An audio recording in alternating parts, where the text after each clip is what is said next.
আসসালামু আলাইকুম। ইরান হচ্ছে মিডল ইস্টের এমন একটি দেশ যেটি পৃথিবীর সবচেয়ে পুরনো সভ্যতাগুলোর মধ্যে একটি, আর বিগত 500 বছর ধরে এই সেম বর্ডারের সাথে পৃথিবীর বুকে দাঁড়িয়ে আছে। এই বিগত 500 বছরের মধ্যে পৃথিবীতে যত বড় বড় সাম্রাজ্য তৈরি হয়েছে, এই সাম্রাজ্যগুলো কখনো না কখনো ইরানকে দখল করার চেষ্টা করেছে। যেমন রোমান সাম্রাজ্য, আরব সাম্রাজ্য, মঙ্গোলিয়ান এম্পায়ার, অটোমান এম্পায়ার এবং সোভিয়েত ইউনিয়ন হোক বা ব্রিটেন হোক, সবগুলো কখনো কখনো ইরানকে দখল করার চেষ্টা করেছে, কিন্তু সম্পূর্ণভাবে ইরানকে কাবু করতে কখনোই পারেনি। ইরান হচ্ছে মিডল ইস্টে এমন একটি দেশ যেটি তার ভৌগোলিক অবস্থার কারণে অনেক বেশি পরিমাণে অ্যাডভান্টেজ পেয়ে থাকে, এবং এটি হচ্ছে পৃথিবীর এমন একটি দেশ যেটি ইউরোপ, আফ্রিকা এবং এশিয়া সহ 3টি কন্টিনেন্টকে একসাথে যুক্ত করে। আর ইরান বর্তমানে 7টি দেশের সাথে তাদের বর্ডার শেয়ার করে থাকে, যেমন পূর্ব দিকে রয়েছে পাকিস্তান, আফগানিস্তান এবং তুর্কমেনিস্তান, দক্ষিণ দিকে ইরাক, তুরস্ক, আর্মেনিয়া এবং আজারবাইজান সহ টোটাল 7টি দেশের সাথে ইরান বর্ডার শেয়ার করে থাকে। তবে ইরানের কাছে 3টি সমুদ্রের অ্যাক্সেস আছে, উপর দিকে ক্যাসপিয়ান সি, নিচের দিকে পার্সিয়ান গালফ এবং Gulf of Oman.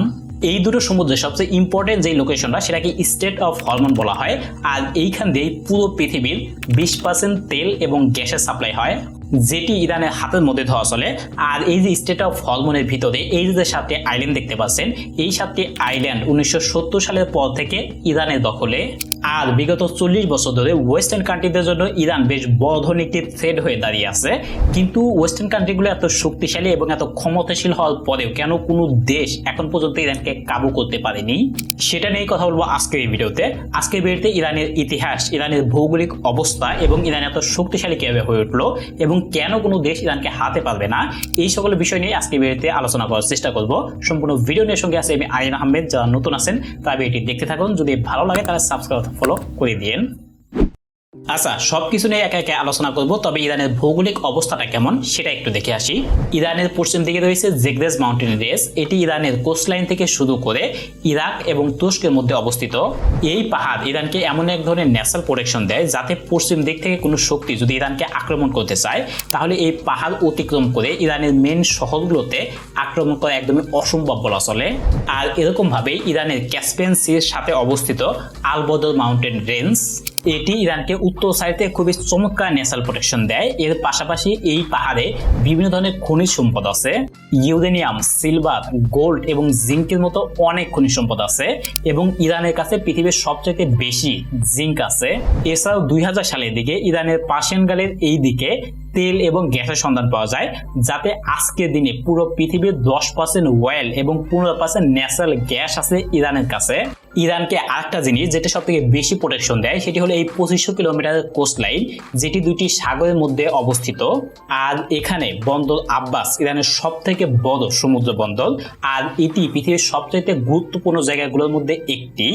State of hormone থেকে শুধুমাত্র 70 কিলোমিটার দূরে এটি অবস্থিত, আর এটি ইরানের সব থেকে বড় জিওপলিটিক্যাল অ্যাডভান্টেজের মধ্যে একটি, কারণ ইরানের নৌবাহিনীর মাধ্যমে এই পয়েন্টটিকে যদি ব্লক করে দেয়, তাহলে পুরো পৃথিবীর ইকোনমি একদমই ভেঙে পড়বে। কারণ পুরো পৃথিবীতে যত এনার্জি প্রয়োজন হয় তার 15%ই এইখান দিয়ে নিয়ে গিয়ে ইউরোপ এবং এশিয়াতে সাপ্লাই দেওয়া হয়।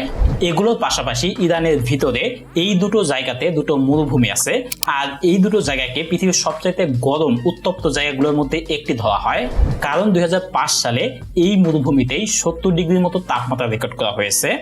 আর এই ধরনের ইরানের ভৌগোলিক অবস্থানের কারণেই সামরিক বাহিনী নিয়ে গিয়ে ইরানকে দখল করে ফেলা একেবারে অসম্ভব বলা চলে।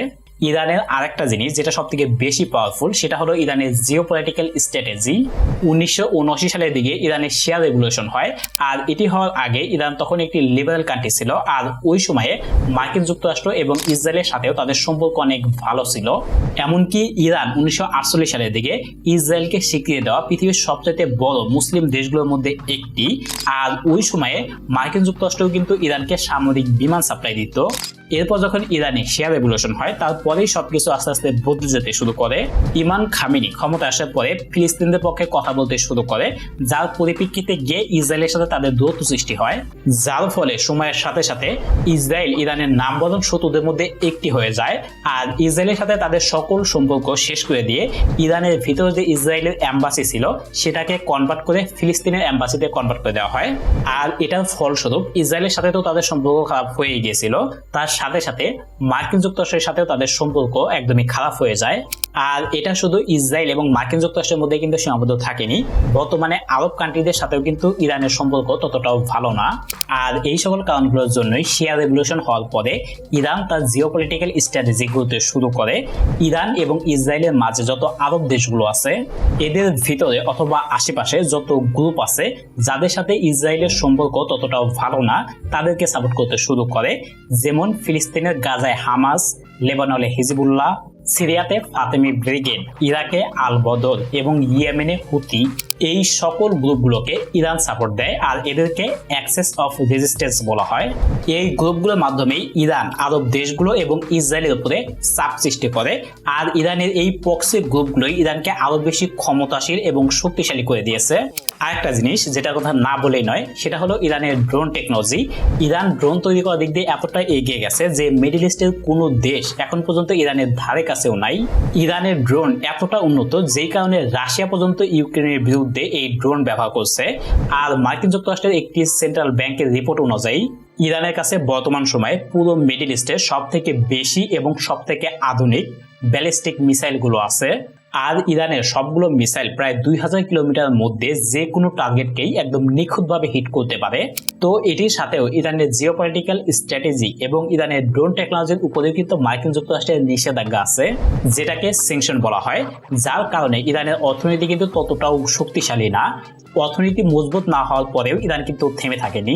ইরানের নিউক্লিয়ার প্রোগ্রাম হোক বা ইরানের প্রক্সি নেটওয়ার্ক হোক বা তার সাথে ইরানের মিসাইল টেকনোলজি হোক, এই কারণগুলো পাশাপাশি কিন্তু আরো কিছু কারণ আছে যার জন্যই মার্কিন যুক্তরাষ্ট্র হোক বা অন্য আর কোনো দেশ হোক ইরানের উপর সরাসরি হামলা করতে কয়েকবার চিন্তা করে। উদাহরণস্বরূপ আমরা যদি এই একটা জিনিস দেখি, পৃথিবীর মধ্যে দুইটি সবচেয়ে বেশি দুর্বল পয়েন্ট, একটা হলো স্টেট অফ হরমোন এবং বাবুল মন্দির।